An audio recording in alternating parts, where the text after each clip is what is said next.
జై శ్రీరామ్. నేను మౌనికా శంకర. జనవరి 1 నుండి 15 లోపు మన ఇళ్లకు రామ జన్మభూమి తీర్థక్షేత్ర ట్రస్ట్ నుంచి పూజించిన అక్షంతలు వస్తున్నాయి.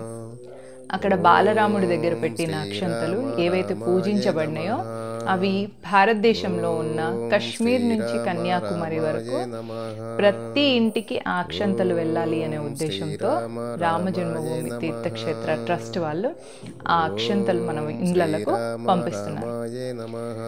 తీర్థక్షేత్ర వాళ్ళు ఎక్స్పెక్ట్ చేసిన దానికంటే కూడా 3 రెట్ల ఎక్కువ డొనేషన్లు వచ్చాయి. 3,900 కోట్ల డొనేషన్స్ రామ జన్మభూమి కోసం వచ్చాయి. అంటే మన లోపల రాముడికి గుడి ఉండాలి. రాముడి గుడి 500 సంవత్సరాల కింద కూల్చబడిన దాన్ని మళ్ళీ పునరుద్ధరించారు అనే ఆనందంతో చాలా మంది డబ్బులు పంపిస్తూనే ఉంటే ట్రస్ట్ వాళ్ళు ఇంకా డొనేషన్స్ ఆపండి అని చెప్పేసి అకౌంట్ని స్టాప్ చేయాల్సి వచ్చింది. సో ప్రజల్లో ఇంత ప్రేమ ఉంది రాముడి పట్ల అని, సో అక్కడ రాముడి దగ్గర బాలరాముడి దగ్గర పూజించిన అక్షంతలు ప్రతి గడపకు వెళ్ళాలనే ఉద్దేశంతో ఆధ్యాత్మిక సంస్థలు, హిందూ సంస్థలు, RSS, విశ్వ హిందూ పరిషత్ అన్ని సంస్థలు కలిసి ఈ నిర్ణయం తీసుకొని మన ఇళ్లకు అక్షంతలు చేర్చుతున్నారు. సో వాళ్ళు అక్షంతలు తీసుకొచ్చినప్పుడు అక్కడ కలశ ప్రముఖని ఒక వ్యక్తి కలశంని, అక్షంతలు ఉన్న కలశంని తల మీద పెట్టుకొని వస్తారు. వారితో పాటు ఇంకొక వ్యక్తి అక్కడ రామ జన్మభూమి నుంచి మనకు ఒక ఫోటో వస్తుంది. అది నెక్స్ట్ 22వ రోజు బాలరాముడి ప్రాణప్రతిష్ఠ చేసే టైంలో మనం ఏం చేయాలో అని తెలిపే కోసం ఒకటి సూచనా పత్రం కూడా ఇస్తారు అనమాట. సో వాళ్ళు 1 నుంచి 15 వరకు మన ఇంటికి వచ్చినప్పుడు మనం ముందుగానే ఇలా అక్షంతలు కలిపి పెట్టుకొని వాళ్ళు ఆ కలశం నుంచి వెళ్ళి అక్షంతలు తీసి మన ఈ అక్షంతల దానిలో వేస్తే మన అక్షంతలన్నీ కూడా అలాగా వాటితో పాటు పవిత్రమైపోతాయి. ఎందుకంటే మీరు కొన్నిసార్లు మీ పిల్లలు వేరే ఊర్లలో ఉండొచ్చు, అమెరికాలో ఉండొచ్చు.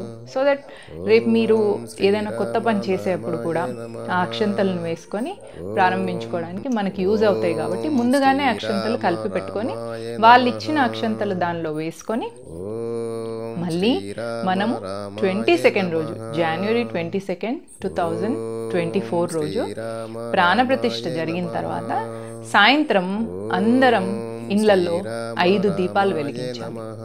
500 సంవత్సరాల కింద ఒక విదేశీ ఆక్రాంత వచ్చి మన ముందు 2 నెలలు అతనికి టైం పట్టింది గోపురం కూల్చడానికి. అక్కడ ఉన్న 190,000 మందిని, 100 గ్రామాల ప్రజలను చంపి 70,000 మందిని బలవంతంగా మతం మార్చి అప్పుడు కానీ అతనికి ఆ గోపురాన్ని కూల్చే అవకాశం రాలేదు. ఎన్నో లక్షల మంది, వేల మంది త్యాగాలు తర్వాత ఇప్పుడు మనము మన రామ జన్మభూమిని కట్టుకుంటున్నాం. సో ఆ రోజు 500 సంవత్సరాల కింద మనకు జరిగిన ఈ బ్యాడ్ ఇన్సిడెంట్కి ప్రతీకగా 5 దీపాలు వెలిగించి 2 దేవుడి దగ్గర పెట్టేసి 2 గడపకు అటు ఇటు వైపు పెట్టి ఇంకొకటి తులసి కోట దగ్గర పెట్టి ఆ అక్షంతలు ఏవైతే వాళ్ళు ఇచ్చిన అక్షంతలు ఉన్నాయో అవి ఇంటిల్లి పాదే అక్షంతలు వేసుకోవడానికి మనకు ఇది ఒక ప్రాసెస్ అన్నమాట. ఆ అక్షంతలు మన స్వాభిమానానికి, మన దేశ ప్రతిష్టకి, మన జాతి గౌరవానికి ప్రతీకలు. ప్రతి ఇంటికి అక్షంతలు వస్తాయి. ఎవ్వరు టెన్షన్ పడద్దు, మాకు రాలేదు అని ఏమనుకోవద్దు. అన్ని ఇళ్లకు అక్షంతలు, గడప గడపకు అక్షంతలు చేర్చాలనే ఉద్దేశంతో సంఘం, వివిధ క్షేత్రాలు అందరు కలిసి ఒక జట్టుగా ఫామ్ అయి మీ ఇంటికి ఒక 5గురు అలా టోలీలాగా వస్తారనమాట. ఒక వ్యక్తి తల మీద అక్షంతలు పెట్టుకొని వస్తారు, వారిని కలశ ప్రముఖ అంటారు. వారి పక్కన ఇంకొక వ్యక్తి చిత్రపటం ఇస్తారు, ఇంకొకరు సూచనా పత్రం ఇస్తారు. సో వీళ్ళల్లో మహిళలు కూడా ఉంటారు. సో వాళ్ళు మీ ఇంటికి వచ్చినప్పుడు మీ దేవుడి గదిలో మీరు ఆల్రెడీ కలిపి పెట్టుకున్న అక్షంతలలో ఈ అక్షంతలు వేయించుకోండి. జై హింద్, జై శ్రీరామ్. శ్రీరామ రామాయ నమః. ఓం శ్రీరామ నామాయ నమః. ఓం